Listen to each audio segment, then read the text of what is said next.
Hello everyone.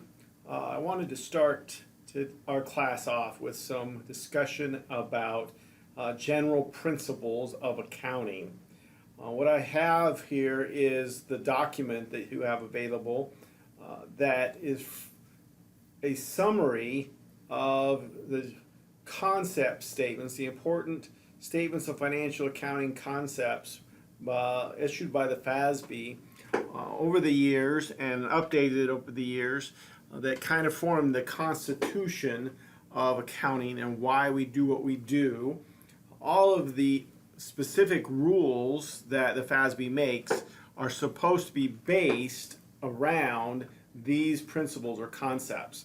So first we're going to go through this description, and then you'll see that there's another podcast that looks at some PowerPoint slides that shows in a visual way how things work together and how these principles kind of work together. So some important points from these concept statements. First of all, the whole point of accounting is to provide information, financial information, to potential investors, lenders.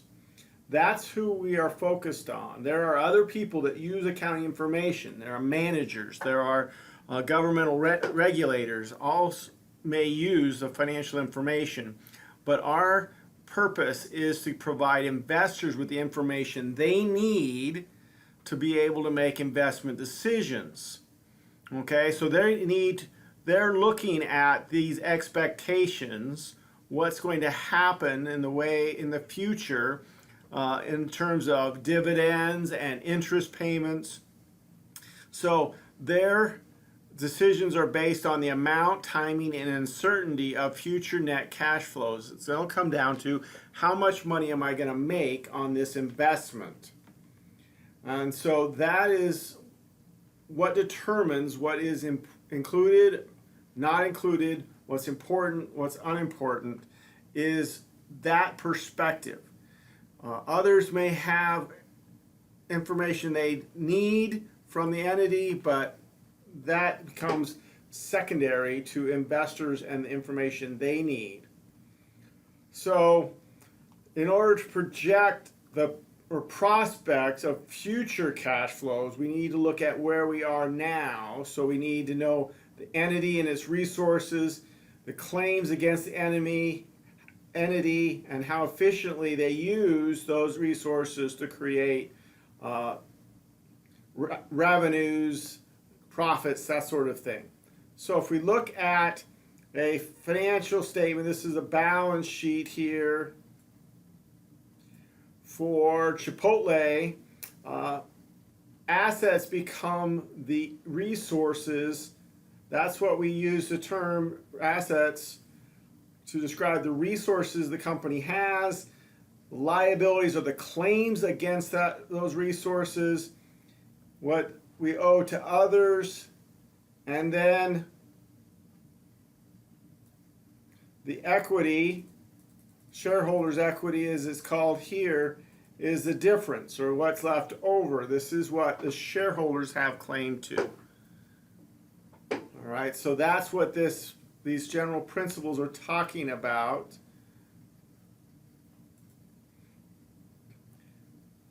So this is trying to overcome what's called information asymmetry, meaning that as an outside investor, I cannot just walk into the company and get the information I need to make these decisions. I have to rely on the company to provide it.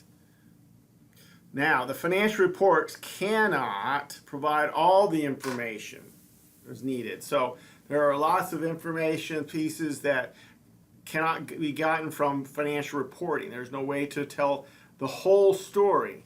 So the shareholders or investors will need to look at the business news, they'll need to look at economic factors, they'll need to look at politics, all of which decide how successful this company will be in producing future cash flows. But we're trying in accounting to overcome the information, lack of information investors have about the workings of the company. All right, so it says here that while we understand financial statement, balance sheet, income statement are the central feature, there's a lot of information that may be provided by notes or supplementary information that goes beyond the financial statements. So if we look here at Chipotle, balance sheet, income statement, comprehensive income, shareholders' equity, cash flows, and then the footnotes. So this is where the explanation that goes beyond, this is considered a footnotes part. There's also information that explains before in a typical annual report about what happened, the company. That would be supplementary information that is also considered important, but does not fit on the financial statements in the way that we typically would do so. So the whole picture is, while the financial statements used together can produce quite a lot of information, they cannot provide all the information needed.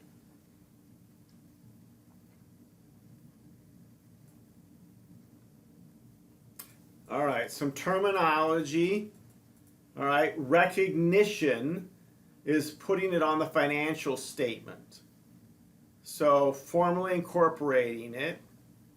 All right, so for instance, when a company like Chipotle says that they have inventory here of 21,555,000, that means that they recognize that that fits the definition to be of inventory to be recognized on the balance sheet. It has been received or whatever is necessary to have it be included in the financial statements. When we see revenue on the income statement, that means that there is that has been recognized. So if you see it on a financial statement, that means it has fit the process or met the definition of being to be recognized. So these are your financial statements. Balance sheet, operations, statement of comprehensive income, which did not cover in Accounting 101, cash flows, and a statement of changes in stockholders' equity. You did these four, however, probably did not do a lot with the statement of changes in stockholders' equity, and not as much on the statement of cash flows as you did the income statement and balance sheet. But we need to know all five. They all work together. Okay, so no one financial statement is going to provide all the information. You need all of them together. They work together. All right. Now, these financial statements result from simplifying, condensing, aggregating masses, huge amounts of data. They are already summarized tremendously. When you look at this is literally the result of thousands and thousands of people buying Chipotle food, the cost of making it, the cost of people working there. We're talking about billions of dollars of revenue from thousands, hundreds of outlets, that sort of thing. So there is a whole lot of information that is summarized here.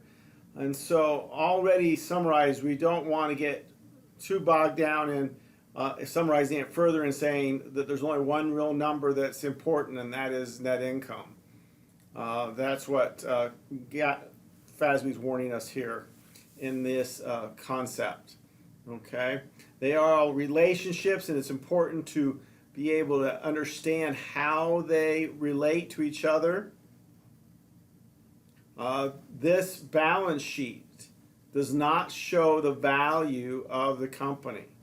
So if you were to say, what is Chipotle? If I wanted to buy the whole company of Chipotle, how much would I have to pay? The total assets would not necessarily be the number. The total equity would not be the number. Those are important numbers, but because of reporting things, the way we report things, that is not our idea of what a company is worth. That is how much it's worth is entirely subjective, based on a lot of different factors. We are looking at things that are more objective, and so this does not show the value, but the estimate of the value is definitely assisted by the analyzing the numbers that are reported. All right, so some definitions of what net income is, what the process of measuring profit is, and definitions of revenues and gains and expenses and losses, comprehensive income. We'll find out later, we'll actually take some time to really look at comprehensive income as separated from net income because of this little definition here. The certain things should not be included. So certain things are crucial enough to be included in net income, and then there's others that are less crucial that are included in just comprehensive income. So important but not crucial. These ones are crucial, you might say. So we have two measures of our success. Cash flow. So this basically goes through what each is being measured on each financial statement. All right.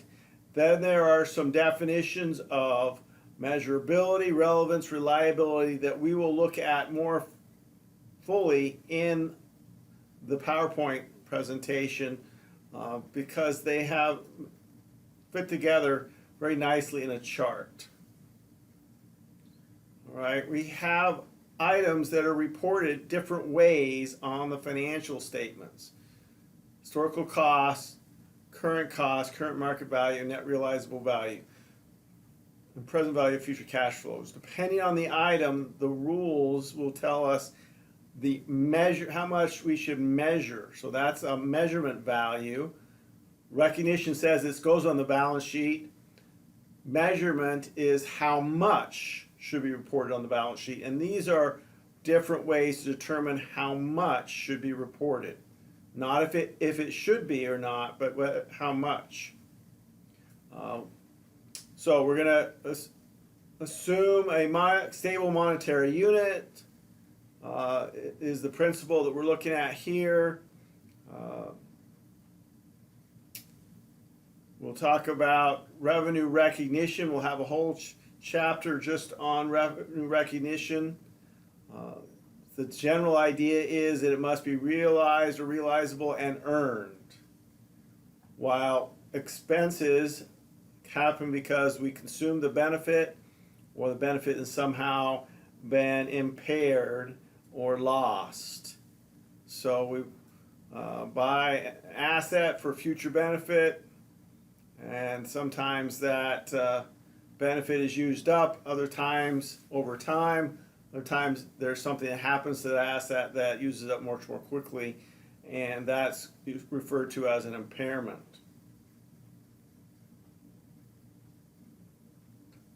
All right, now these definitions we should become familiar with of the different pieces: expenses, gains, losses, liabilities, assets, equity. These definitions are what guide where we put things, how we record things. If it is an asset, then we're going to record it in assets if it fits this definition. So that's what we're going to ask ourselves. Is there a future benefit? Is it controlled by the company as a result of a past transaction? So that's what's going to just if it's not, then it shouldn't be an asset. If it does, that's where it should be classified. There are lots of places that we do estimates, judgments, and models. I know that we are used to thinking of accounting as exact, but it is not. There are lots of estimates. The further you go in accounting, the more estimates you make.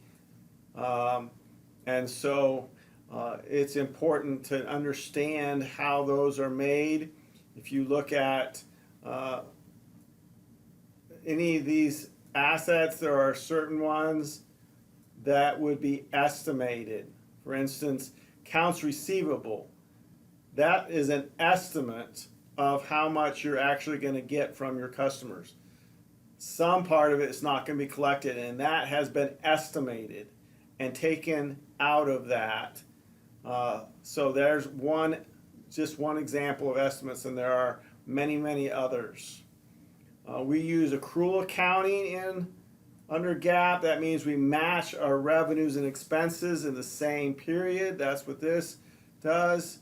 You can tell accounts receivable comes from accrual accounting. That means that we have done something, earned a revenue, but we have not been paid it yet. That's why it's a receivable. We've done the work, sold them the materials, the product, but they have not paid us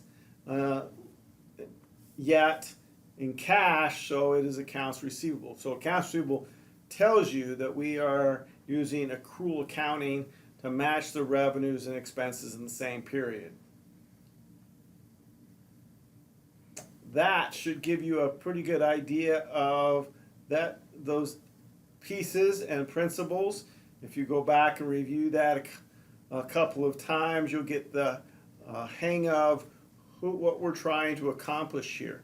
Now let's move on to our PowerPoint slides and in our next podcast.